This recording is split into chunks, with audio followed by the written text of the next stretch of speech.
Les non-vaccinés, j'ai très envie de les emmerder. Et donc on va continuer de le faire jusqu'au bout. C'est ça, la stratégie.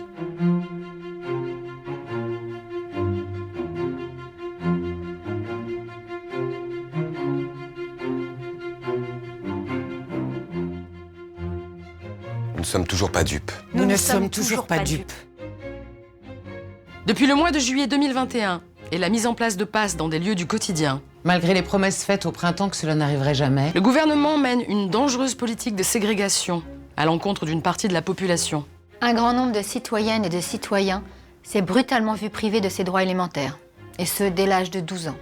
Avec la mise en place du pass vaccinal, l'accès aux loisirs et à la culture est désormais interdit à plusieurs millions de personnes devenues des parias. Des lieux pourtant essentiels aux plus modestes, aux plus isolés pour accéder à l'information, à la culture, au sport, au lien social, ferment à présent complètement leurs portes aux sans-pass. Même l'accès aux soins est remis en cause. Et ça, sans doute, c'est ce qui est le plus grave. Et qui n'a pas encore en tête les déclarations si méprisantes que méprisables? De ministres, D'élus. Et d'éditorialistes?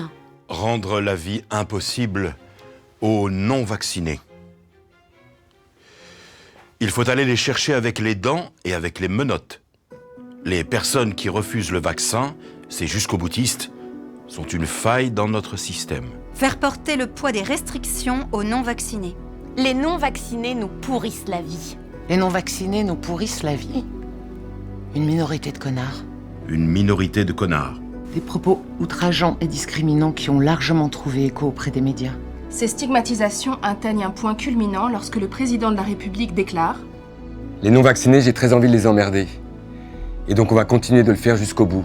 C'est ça la stratégie. » Il va même jusqu'à ajouter qu'un... Irresponsable n'est plus un citoyen.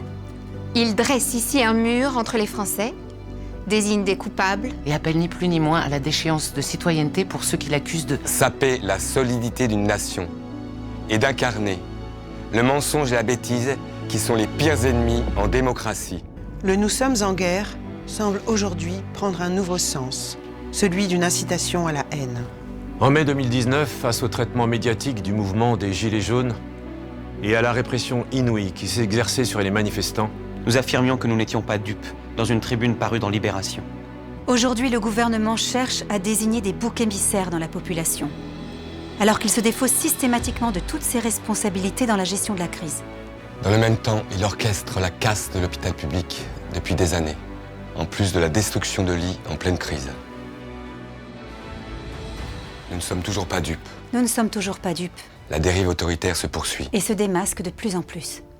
Le pass est avant tout un outil puissant de division, de discrimination de la population, de stratification de la société. C'est une véritable porte ouverte vers le contrôle social d'État et entre les individus. Aujourd'hui, le statut vaccinal comme marqueur de citoyenneté. Et demain? Aujourd'hui, l'exclusion sociale, culturelle et sanitaire comme mesure répressive. Et demain? Comment ne pas se souvenir qu'à chaque fois qu'un État a souhaité stigmatiser et attaquer une partie de sa population, Le totalitarisme est alors sorti de l'ombre. Le gouvernement bafoue la Constitution française. Le secret médical? Le serment d'Hippocrate? Et la loi Kouchner. Et dans quel but? Dans le but d'imposer une obligation vaccinale déguisée. Il trahit la Déclaration universelle des droits de l'homme et du citoyen. Qui stipule que les hommes naissent et demeurent libres et égaux en droit. Et que tout ce qui n'est pas défendu par la loi ne peut être empêché. Et nul ne peut être contraint À faire ce qu'elle n'ordonne pas. Il va même totalement à l'encontre de la résolution 2361 du Conseil de l'Europe, votée par la France le 27 janvier 2021, qui prévoit de s'assurer que les citoyens et citoyennes sont informés que la vaccination n'est pas obligatoire et que personne ne subit de pression politique, sociale ou autre pour se faire vacciner, s'il ou elle ne le souhaite pas le faire personnellement. et de veiller à ce que personne ne soit victime de discrimination pour ne pas être vacciné, en raison de risques potentiels pour la santé ou pour ne pas vouloir se faire vacciner. Refusons d'être désignés comme Vaccinés. ou non vaccinés et d'être poussés au rejet de l'autre. Nous ne voulons être ni les actrices ou acteurs, ni les complices de ce séparatisme forcé. Nous, artistes, actrices et acteurs de la culture, sommes révoltés par la répression, la manipulation et l'idéologie de ce gouvernement. C'est un moment essentiel, charnière de notre histoire. Utilisons notre pouvoir, celui des mots, de la parole, de la musique, de l'image, de la pensée, de l'art, pour dire non à ce projet de société. Nous appelons toutes et tous à entrer en résistance face à ce discours de haine et de division et à être solidaires pour que liberté, égalité, fraternité aient encore un sens.